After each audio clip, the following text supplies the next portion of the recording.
de viva voz de alguien que está siguiendo la actualidad político-electoral, pues cómo están las cosas en este momento. Pedro, gracias por atender esta llamada. Buenas tardes, te saluda Rubén Martín. ¿Qué tal, Rubén? Un gran saludo. Gracias, Pedro. Bueno, en términos de la carrera electoral, ¿cómo se están redefiniendo las cosas a pesar de los diversos juicios que se siguen en contra de Donald Trump?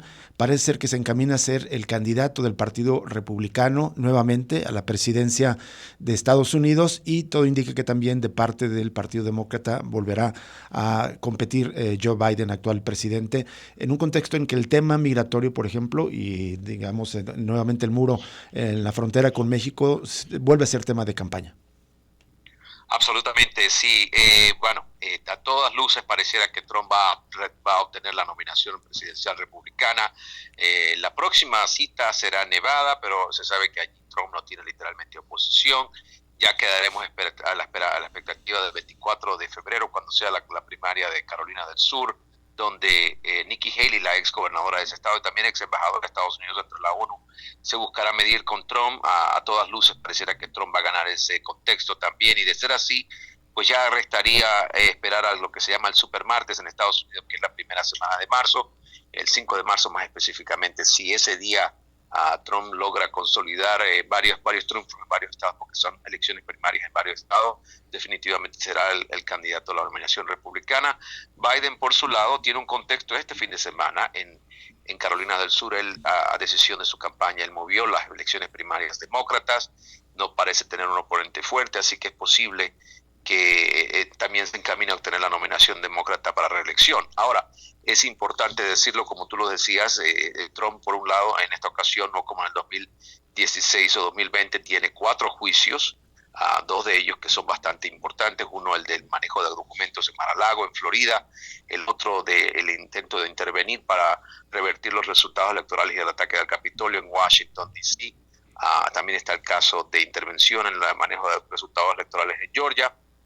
Y por supuesto el caso de Nueva York, que es el caso que tiene que ver con el presunto pago ilícito a una prostituta. Así que hay muchos casos que están circundando. Además, enfrenta más de 90 cargos criminales en su contra. Así que es un periodo bastante difícil, pero afortunadamente para Trump, y vale la pena decirlo, todos estos casos parecieran que se van a prolongar en el tiempo, porque hay 2 decisiones que podrían retrasarlos. Uno, una decisión en la Corte Suprema de Estados Unidos que va a definir si él tenía inmunidad presidencial o no durante el ataque al Capitolio del 6 de enero de 2021, y si lo tiene, entonces quizás el juicio del caso de Washington D.C. podría ser bastante debilitado.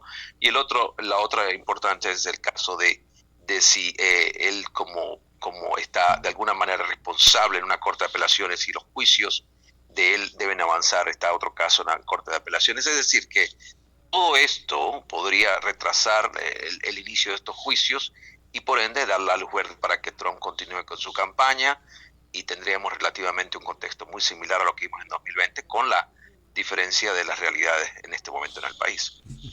¿Qué tal, Pedro? Gusto saludarte. Oye, una pregunta, Pedro. Por la vía, digamos, judicial, pues yo creo que nada impide que Trump llegara a la presidencia. A ver si tú me corriges. Incluso si fuese en un escenario que no va a ocurrir, condenado, podría ser presidente y después cumplir la condena. Puede ocurrir ese escenario. Y lo otro, más bien todo parece depender de Joe Biden, de sí mismo, si llegara o no a ganar la presidencia. Pero ¿en qué momento, cómo está Joe Biden en las encuestas comparado con Trump en este momento? Varias encuestas hechas por varios medios y varias instituciones educativas de Estados Unidos ponen a Trump en una ventaja ligera, pero una ventaja ligera bastante significativa sobre todos los estados más competitivos: Michigan, Wisconsin, Carolina del Sur, Georgia e incluso Arizona, Nevada. Y la razón es porque hay un descontento por múltiples razones. El tema migratorio es uno, ya ustedes lo puntualizaban al principio. El tema del económico, la inflación estadounidense ha sido bastante devastadora en los últimos 3 años. La elevación de los precios de los productos básicos, gasolina, comida, en fin. El precio de los inmuebles, la elevación de las tasas de interés a los préstamos hipotecarios. Muchos estadounidenses tienen ya 2 o 3 años sin poder acceder a comprar casa, como lo venía ocurriendo en los años previos. Es decir, hay una serie de elementos que han generado la posibilidad de que Trump esté aventajando. Y por último, y es importante decirlo, lo que ha ocurrido después del 7 de octubre con la guerra entre Hamas e Israel en Gaza y digamos, la mirada muy distanciada de lo que es el interés mundial del gobierno de Biden de continuar apoyando a Israel. Eso ha distanciado, ha fracturado de alguna manera la base de coalición que apoyó a Biden a llegar a la Casa Blanca en 2020. Muchos jóvenes están totalmente descontentos, grupos minoritarios también, y de hecho dentro del mismo gobierno federal han habido renuncias y quejas de trabajadores que se oponen al seguir apoyando a Israel. Así que todo esto está generando un ambiente de mucha dificultad para Biden, y el tema migratorio que sin duda va a generar mucho de qué hablar, porque recordemos, han ingresado casi 7 millones de inmigrantes en la frontera en los últimos 3 años de gobierno, y no hay una luz verde que pueda de alguna manera frenar o controlar en la frontera. Pedro, y sobre este tema, digamos, ¿qué podrías compartir de cómo se están mencionando por parte de los distintos candidatos, especialmente Donald Trump, si vuelve a tener un discurso, digamos, no solamente antimigratorio, sino incluso racista, específicamente contra mexicanos o centroamericanos, otra vez generalizando? Escuchaba hace un par de semanas una de sus declaraciones cuando ganó una de las elecciones primarias, a decir una mentira que se le remarcaba en CNN. Decía Donald Trump que habían ingresado más migrantes que la población total de Nueva York, y son 20 millones de habitantes en Nueva York. Es decir, deliberadamente mintiendo, agrandando el problema. ¿Cómo te parece que va a ser el uso del tema migratorio específicamente en la campaña de Donald Trump? Va a seguir. Este va a ser el tema, quizás uno de los talones de Aquiles de Biden a largo plazo, y la razón es porque Trump está influenciando las tomas de decisiones del Congreso. Se habla de que hay un acuerdo en el Senado que buscaría reformar algunas leyes migratorias y aumentar los fondos para la frontera, pero ese acuerdo está literalmente destinado a morir, porque en la Cámara de Representantes Trump tiene una gran influencia entre muchos legisladores de la Cámara de Representantes, y de ser así, si no se aprueba ese acuerdo en la Casa de Representantes, sencillamente no va a avanzar. Por otro lado, ahora mismo en este momento hay un comité del Congreso que está a punto de declarar o abrir un juicio político al secretario de Seguridad Interna Nacional, Alejandro Mayorkas, quien es el que maneja la seguridad fronteriza. Si eso ocurriera, pues los distanciamientos políticos entre demócratas y republicanos sería mucho mayor. Es importante decirlo que Mayorkas sería el primer secretario de un departamento estadounidense enjuiciado en los últimos 100 años. Y esto marca pues claramente el distanciamiento político que hay entre los dos partidos, y cómo una posible negociación entre demócratas y republicanos para avanzar un proyecto de ley que de alguna manera venga a actualizar o a modernizar las leyes migratorias y a asegurar más recursos para el manejo de la frontera no vaya a avanzar. Así que la situación es bastante complicada, es muy difícil, y pareciera que todo estuviera destinado a un fracaso en el corto plazo, porque Trump ha venido diciendo a algunos de sus seguidores y aliados en el Congreso que simplemente no voten, que dejen que la crisis continúe, para que este sea un tema que domine la intención de los votantes en noviembre de 2024. Uh-huh. Pedro, y en ese sentido, ahí se inscribe la amenaza que hay ahorita actualmente de un posible cierre de la frontera, que incluso Joe Biden señaló que está contemplando esa posibilidad, que me parece que es una exigencia del sector de los republicanos. ¿Ahí se inscribe esa posibilidad y tú crees que puede ocurrir? Hay una guerra de dimes y diretes en este día, justo entre el nuevo presidente del Congreso, Mike Johnson, quien es el que dirige a la mayoría republicana en la Casa de Representantes, que por cierto es importante decirlo, una mayoría bastante limitada, pero Mike Johnson ha estado enviando mensajes durante todo el día diciendo que el presidente Biden puede por vía ejecutiva cerrar la frontera cuando le parezca, que no necesita acción del Congreso, y que obviamente no es una razón justa que Biden siga diciendo que para poder él hacer eso necesita autoridad del Congreso. Y esto genera aún mucho más impases. Y todo esto tiene que ver porque hemos visto días en los últimos meses en la frontera donde se han llegado hasta más de 7-8 mil personas cruzando de manera ilegal por día.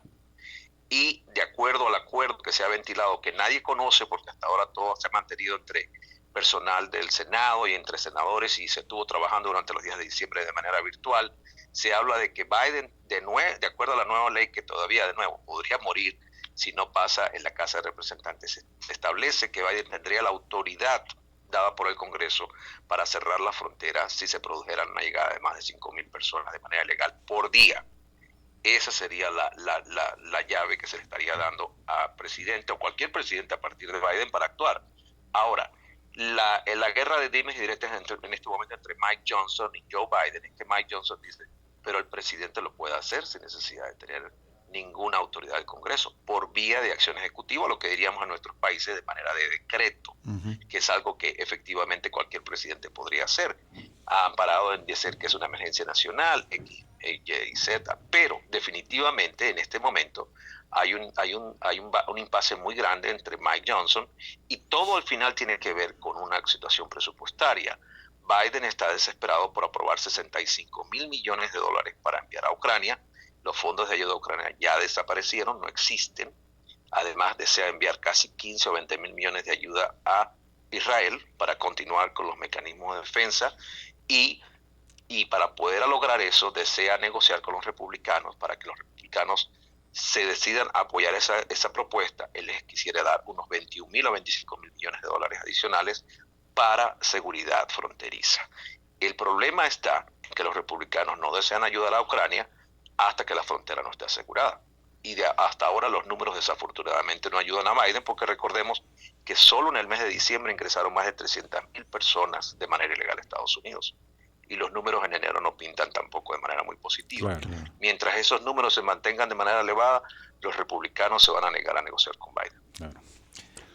Pedro, finalmente, solo para entonces completar el panorama, aunque están perfilados como para ser los ganadores, tanto Trump como Biden, en este momento todavía no es definitivo. ¿Sería entonces hasta el supermartes de la primera semana de marzo que se definan las candidaturas? Definitivamente todo pareciera ser de esa forma. Ahora, es importante decirlo que Biden tiene un par de oponentes interesantes. Tiene un congresista de Minnesota, Dan Phillips, un hombre que tiene muchísimo dinero, que es joven, que ha dicho que el liderazgo del Partido Demócrata tiene que ser rejuvenecido. Y también tiene al hijo de Robert Kennedy Jr., quien ha decidido salirse de la primaria demócrata y tratar de lanzarse de manera de candidato independiente. Estas dos figuras podrían generar pérdidas de votos a Biden en un contexto primario, pero a largo plazo, si Robert Kennedy Jr. continúa con su candidatura, podríamos recordarnos de Ross Perot, lo que pasó por allá en los 90, ¿no? De una figura, un candidato alterno que venga, y Robert Kennedy Jr. ha hablado críticamente y ha criticado fuertemente a Biden por el manejo de la seguridad fronteriza, por el manejo de la frontera. Una persona demócrata, así que definitivamente es importante ver que en el largo plazo, en el contexto de una elección general en noviembre, podrían haber varios elementos que podrían limitar las posibilidades de Biden a largo plazo. Y todo esto ocurre en medio de una vorágine creciente de el que está apoyando a Trump en muchos lugares del país. Hoy mismo, en este momento, Biden está visitando Florida, está haciendo actos de campaña, y ha estado en lugares que son bastiones fuertísimos de apoyo a Trump. ¿Y qué lo ha recibido en las calles de Miami, en las calles de Florida? Banderas de Trump por todo el recorrido de Biden. Así que esto nos plantea la realidad de una elección bastante reñida. Claro. Así es. Pedro, rápidamente, una última pregunta de mi parte, es de otro tema, es la situación con Irán. Hay que recordar, hace un par de semanas Estados Unidos bombardeó posiciones de las milicias hutíes en Yemen, que son apoyadas por Irán, pero el día de ayer, me parece, fue atacada una base de Estados Unidos en Jordania, murieron 3 soldados estadounidenses. Estados Unidos señala a Irán supuestamente de ser responsable. ¿Hay posibilidad de un ataque directo de Estados Unidos a Irán en los próximos días, tal como están presionando, me parece, también los republicanos, o no? En este momento Biden salió esta mañana a la Casa Blanca diciendo que él no quiere una guerra expandida, es decir, que no quiere que el conflicto se expanda, pero dice que ya tiene un plan de contraataque que va a ocurrir en cualquier momento. El Pentágono ha reiterado que no va a decir hora ni lugar. Estamos a la expectativa de un ataque de respuesta a esta acción bélica, obviamente que no solamente dejó a 3 estadounidenses muertos, pero además dejó a 40 heridos, algunos de ellos con heridas bastante fuertes. Lo que va a ocurrir es que posiblemente haya ataques directos a estos grupos que ya están identificados. Son grupos que son apoyados por Irán, pero que no es directamente Irán. Lo que están exigiendo muchos republicanos, Jesús, es que se ataquen a algunos líderes iraníes que estén en otro lugar del mundo, no necesariamente en territorio iraní. Recordemos aquel ataque que fue ordenado por Trump que terminó con la matanza de un general iraní que estaba en Irak, a quien se responsabilizaba de ayudar y de guiar muchos grupos que estaban en contra de la presencia de tropas estadounidenses en el Medio Oriente. Es posible que veamos algo similar, pero de nuevo, todo es especulación en este momento, pero las próximas horas podrían ser bastante vitales para una acción armada estadounidense en respuesta a este ataque mortal allá en Jordania. Muy bien, Pedro Rojas, te agradecemos enormemente que nos hayas compartido tu análisis, tu lectura sobre estos temas tan relevantes de la política estadounidense, que no solamente es estadounidense, también afecta pues a México y a otras partes del mundo. Gracias, Pedro Rojas, como siempre. Buena tarde. Siempre a la orden, feliz tarde. Igualmente para ti, Pedro Rojas, corresponsal en Washington de la cadena Univisión. Vamos a una pausa y regresamos para terminar Cosa Pública 2.0 de este martes 30 de enero. Donde hablamos de los tiempos libres, donde hablamos de la familia, donde hablamos